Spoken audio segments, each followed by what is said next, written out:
نحمدہ و نصلی علی رسول الکریم بسم اللہ الرحمن الرحیم۔ ناظرین کرام السلام علیکم ورحمۃ اللہ وبرکاتہ۔ آج کی ہماری یہ گفتگو ایک حساس معاملے کے بارے میں ہے جو پاکستان اور اسلام کے خلاف ایک بڑی اور بھیانک سازش کی حیثیت رکھتی ہے۔ وہ ہے فرقہ واریت۔ جہاں تک بات ہے اختلاف رائے کی، تو اختلاف رائے فطرت کا ایک حصہ ہے، فطرت کے مطابق ہے۔ دنیا کا کوئی علم ایسا نہیں جس میں اختلاف رائے نہ ہو۔ تحقیق کے میدان میں تو ہمیں اختلاف رائے بہت زیادہ دکھائی دیتا ہے۔ سائنسی علوم ہو، سیاسی علوم ہو، معاشرتی علوم ہو، سماجی علوم ہو، کوئی بھی علم جو ہے وہ اختلاف رائے سے خالی دکھائی نہیں دیتا۔ بعینہ ہی دینی علوم کا بھی معاملہ ہے، اختلاف رائے موجود ہے، رہا ہے اور شاید رہے بھی، لیکن اختلاف رائے کو تلخی میں بدلنا، تلخی کو تشدد کی طرف لے جانا اور تشدد سے قتل و غارت تک جا پہنچنا، اس کو کوئی بھی صاحب بصیرت جائز قرار نہیں دے سکتا، نہ اس کو قبول کیا جا سکتا ہے۔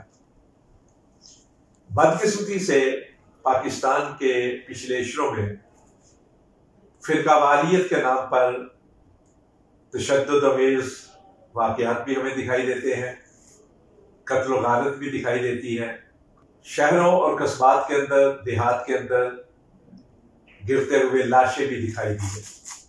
اس صورتحال کو دیکھتے ہوئے پاکستان کے تمام مسلمان اداروں نے اور بالخصوص دینی جماعتوں کے ذمہ داران نے ملی یکجہتی کونسل کے نام پر ایک تنظیم قائم کی تھی، جس کا ایک ضابطۂ اخلاق طے کیا گیا تھا، اور الحمدللہ ملی یکجہتی کونسل کے بعد ایسے واقعات کے اندر کمی واقع ہوئی۔ رہی صحیح کسر جو ہے اس حوالے سے وہ متحدہ مجلس عمل نے دور کر دی۔ متحدہ مجلس عمل کہنے کو ایک سیاسی اتحاد تھا، لیکن اس کا کوئی سیاسی فائدہ ہوا یا نہیں ہوا، فائدے ہوئے بھی، لیکن ہم اس بحث سے قطع نظر یہ عرض کرنا چاہتے ہیں کہ متحدہ مجلس عمل کا سب سے بڑا فائدہ یہ ہوا کہ صدیوں سے مختلف الآراء جو گروہ تھے، دینی جماعتیں تھیں یا دینی مسالک تھے، اور جن کے بارے میں یہ کہا جاتا تھا کہ یہ آپس میں ایک دوسرے کا نام سننا بھی گوارا نہیں کرتے، ایک دوسرے سے ملنا بھی گوارا نہیں کرتے، وہ نہ صرف ایک دوسرے سے ملنے لگے، ایک دوسرے کے سامنے بیٹھنے لگے، ایک دوسرے کے ساتھ ان کی قربتیں بڑھی، بلکہ اوپر سے لے کر نیچے تک اس اتحاد نے لوگوں کو یکجا کرنا شروع کر دیا اور ایک دوسرے کے اداروں میں، ایک دوسرے کے گھروں میں آنا جانا شروع کر دیا۔ اس میں جو ضابطۂ اخلاق بنا تھا ملی یکجہتی کونسل کا، وہ جناب سینیٹر پروفیسر ساجد میر کی سربراہی میں ایک کمیٹی نے طے کیا۔ جناب پروفیسر ساجد میر نے اور اس کمیٹی نے یہ طے کیا تھا کہ مسلمانوں کے جو معاملات ہیں زندگی کے تمام تر، وہ 85 سے لے کر 87% تک مشترکات پر مبنی ہے، 15% یا 13% اختلافی معاملات۔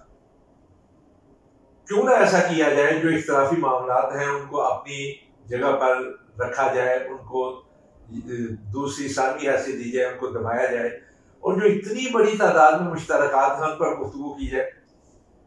میں یہ سمجھتا ہوں کہ ملی یکجہتی کونسل اور متحدہ مجلس عمل کے پلیٹ فارم پر مختلف مسالک اور مختلف مکاتب فکر کے ذمہ داران اور بڑوں کے جمع ہونے کا نتیجہ ہے کہ آج پاکستان کے اندر فرقہ وارانہ تلخیاں یا فرقہ وارانہ انتشار اس نوعیت کا ہمیں دکھائی نہیں دیتا جو آج سے 10 سال 15 سال پہلے دکھائی دیتا تھا۔ اب تو بدقسمتی یہ ہے کہ مذہبی جماعتوں کی بجائے سیاسی جماعتوں کے اندر فرقہ واریت بہت زیادہ عام ہو چکی ہے۔ آج تلخ زبان جو ہے وہ دینی جماعتوں سے تعلق رکھنے والوں کی نہیں ہے، نہ کوئی آوازہ ایسا کانوں میں پڑتا ہے کہ جو تلخی کا باعث ہو۔ آج تو اگر تلخ کلمات، تلخ فکرات یا تلخ باتیں ہمیں سنائی دیتی ہیں تو سیاسی جماعتوں کے عہدیداران کی طرف سے، ذمہ داران کی طرف سے ہمیں دکھائی دیتی ہیں۔ ایک دوسرے کو برداشت تک کرنے کے لیے تیار نہیں ہے سیاسی زعما۔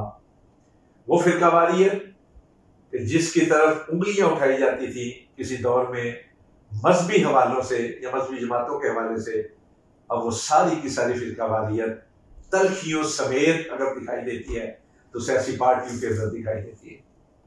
جو میں یہ بات کر رہا ہوں صرف میں نہیں کر رہا، آپ بھی جانتے ہیں، پاکستان کا ہر ایک فرد اس چیز کو سمجھتا ہے کہ کس طرح کی تلخی ہے۔ اور سب سے بڑی دلیل جو ہے وہ ہمارے پارلیمنٹ کے اندر آپ کو نظر آنے والی کارروائیاں ہیں، جو رویے ہیں پارلیمنٹ کے اندر، کہ جس طرح 4 5 دن تک ایک دوسرے کے بارے میں گالی گلوچ کی گئی، کتابیں اٹھا کر ایک دوسرے کو ماری گئی، ایک دوسرے پر حملہ آور ہوئے، اور ایک دوسرے کا سامنا کرنا تو دور کی بات ہے، ایک دوسرے کا نام تک سننے والا نہیں۔ بیانات بھی آپ کے سامنے ہیں۔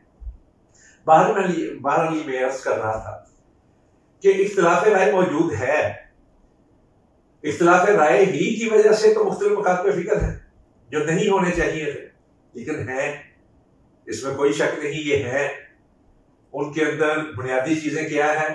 ہر ایک کی اپنی اپنی ہے۔ مثلا ہم یہ کہتے ہیں کہ سب سے اہم ہے کتاب و سنت، کتاب و سنت کو بنیاد بنا لیا جائے، اختلاف ختم ہو جائیں گے، اس طرح دوسرے بھی کہتے ہوں گے۔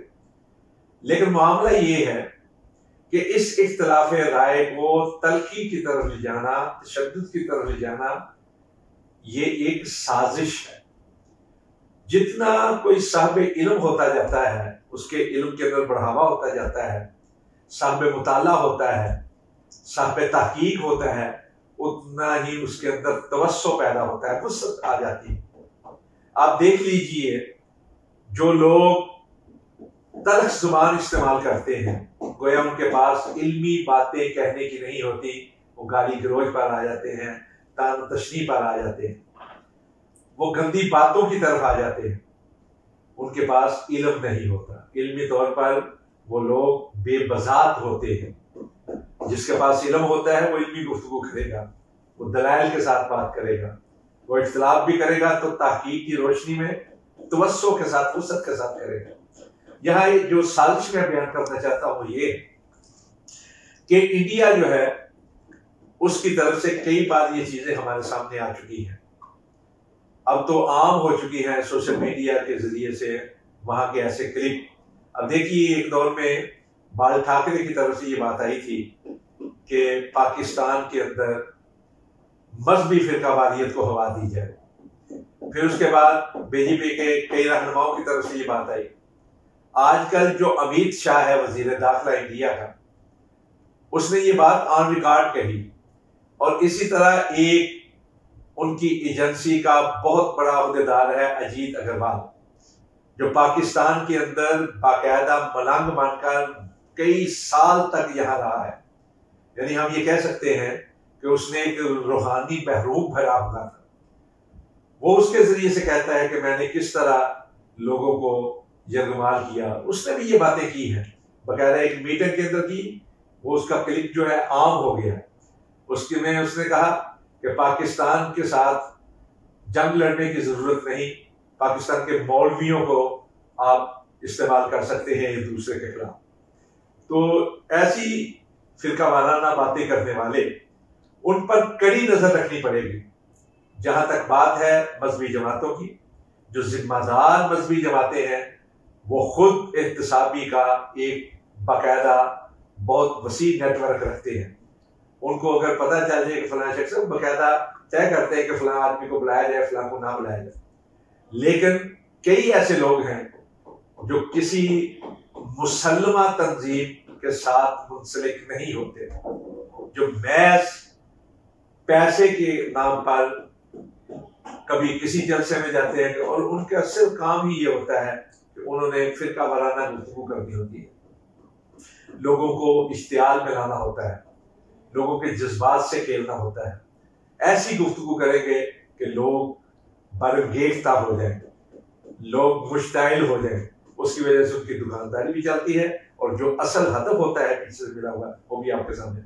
اب دیکھیے پچھلے دنوں کے اندر ایک ذاکر تھا جس نے صحابہ اکرام رضوان اللہ علیہ مجمعین کے بارے میں زبان درازی کی تھی، اور اس کے بارے میں خود اہل تشیع کے جو ذمہ داران ہیں کہتے ہیں کہ ہم نے صرف اسی کو نہیں بلکہ 15 اور یعنی 16 لوگوں کی ہم نے فہرست دی تھی کہ یہ لوگ جو ہے انتشار پیدا کر سکتے ہیں، اور انہی نے یہ بات بتائی کہ اس خاص مجلس میں جس میں اس نے وہ غلیظ گفتگو کی تھی، اس مجلس سے پہلے ہی پاکستان کے مختلف ایئرپورٹوں کی 7 ٹکٹیں اس کے پاس تھی، 7 ٹکٹیں تھیں۔